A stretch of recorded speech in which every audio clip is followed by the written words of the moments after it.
Hello everyone, hope you all are doing good.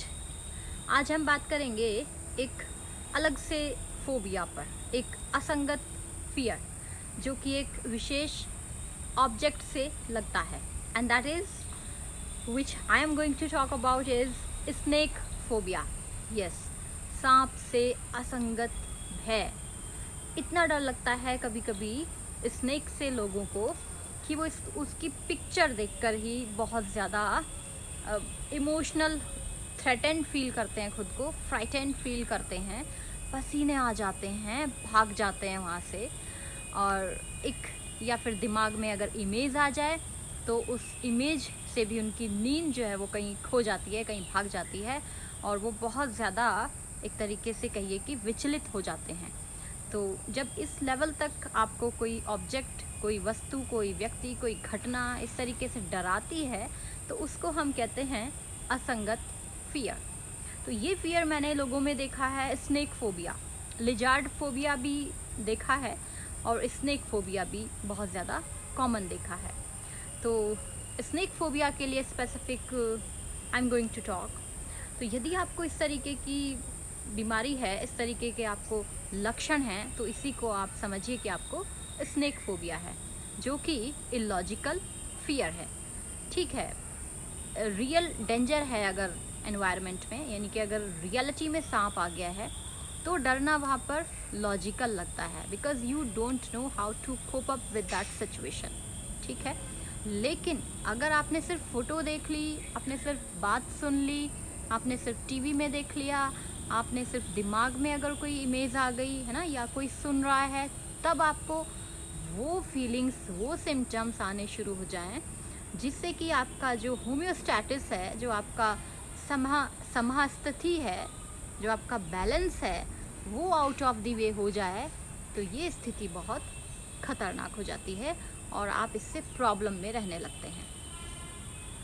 There was a case जिसमें कि एक लड़की हॉस्टल में रहती थी और उसको स्नेक फोबिया था।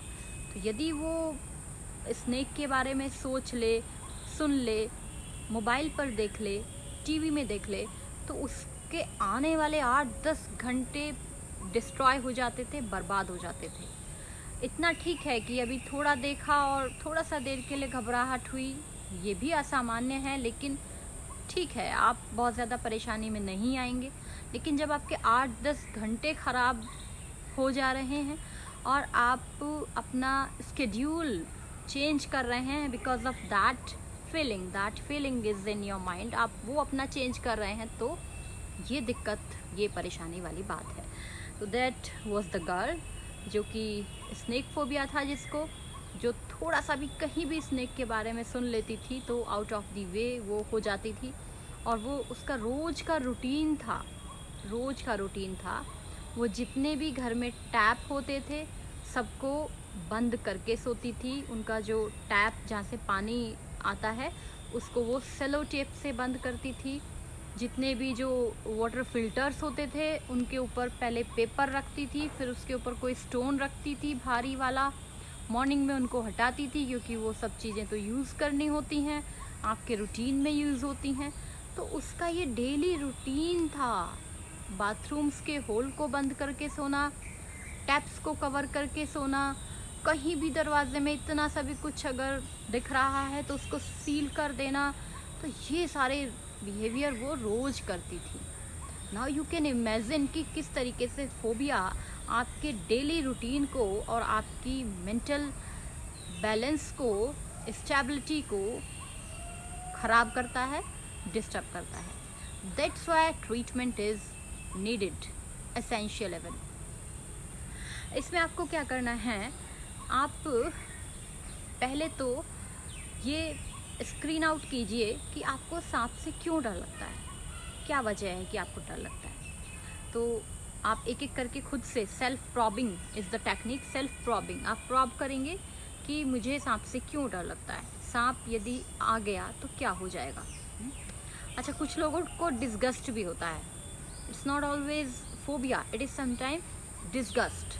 उससे ऐसे घृणा सी हो जा, मतलब घृणा भी नहीं कहेंगे, कुछ अजीब सा, मतलब डिस्गस्टेड फील करना, घृणा हो जाना, ख्याल भी ना आना दिमाग में, नहीं तो नॉजिएटिक फील होगा, इस टाइप से लिज लिजा बोल देते हैं जिसको, लिज लिजापन फील होना, तो ये भी लगता है। तो आप ये सब स्क्रीन आउट कर लेंगे, है ना, कि सांप के आने का डर। सबसे पहले तो सांप के बारे में सोचने का डर, सांप के कहीं से आ जाने का डर, ठीक।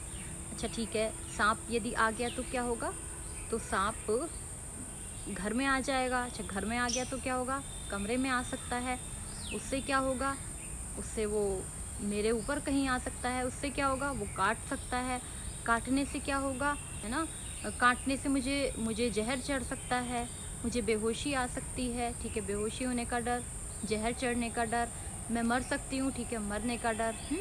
यहीं पे आप वो भी एक तरीके से स्क्रीन कर लेंगे कि घिन आने का डर, है ना, घिन आने की जो भावना है वो प्रबल हो सकती है, वो स्ट्रांग हो सकती है, तो मुझे घिन आ सकती है अगर सांप आ गया तो, ठीक है। या पिक्चर यदि मैं देख लेती हूँ तो मुझे घिन आती है, ठीक, तो घिन आने का एक तरीके से भावना, घिन आने की भावना, तो ये सब चीज़ें आप लिख लेंगे, ठीक। और उसके बाद आप फिर से आप क्या करेंगे, आप स्टेटमेंट बनाएंगे। ये जो डर आपने स्क्रीन आउट किए हैं इनके स्टेटमेंट बनाएंगे। तो कैसे बनाएंगे, सबसे पहले तो मैंने सांप को पिक्चर में देख लिया है, मैंने सांप को पिक्चर में देख लिया है या देख रही हूँ, ठीक है। फिर आप लिखेंगे वो सांप जो है वो पिक्चर से बाहर आ रहा है, आप ऐसे लिख सकते हैं, सांप पिक्चर से बाहर आ रहा है। फिर आप इसको रिपीट करेंगे, ऐसे ही आप लिखेंगे बाहर आकर वो मेरे घर में आ गया है, ठीक है। फिर आप लिखेंगे कमरे में आ गया है, ठीक। फिर सांप मेरे नज़दीक आ गया है, ठीक है। सांप मुझे काटने की कोशिश कर रहा है, ठीक, या सांप मुझे काट रहा है, मुझे जहर चढ़ गया है, ठीक है, या मेरे किसी संबंधी को या प्रियजन को काट लिया है, जहर चढ़ गया। तो आपके मतलब जितने भी डर हैं आप सबको ऐसे लिख लेंगे, फिर स्टेटमेंट बना लेंगे, फिर आप उन स्टेटमेंट्स को रिपीट करेंगे जैसे कि वो वर्तमान में घटित हो रहे हैं।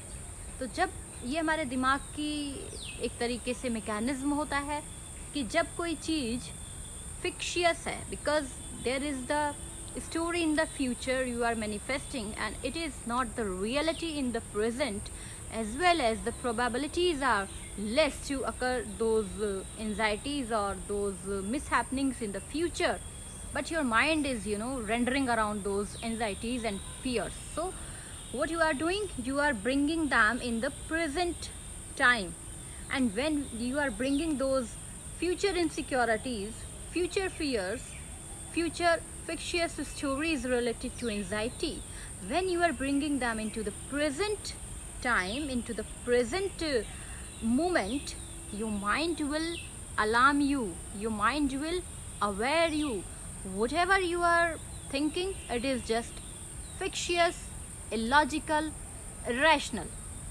जो आप सोच रहे हो ना ये कि ये हो जाएगा, ये हो जाएगा, ये हो जाएगा, ये सब काल्पनिक है, अतार्किक है, असंगत है।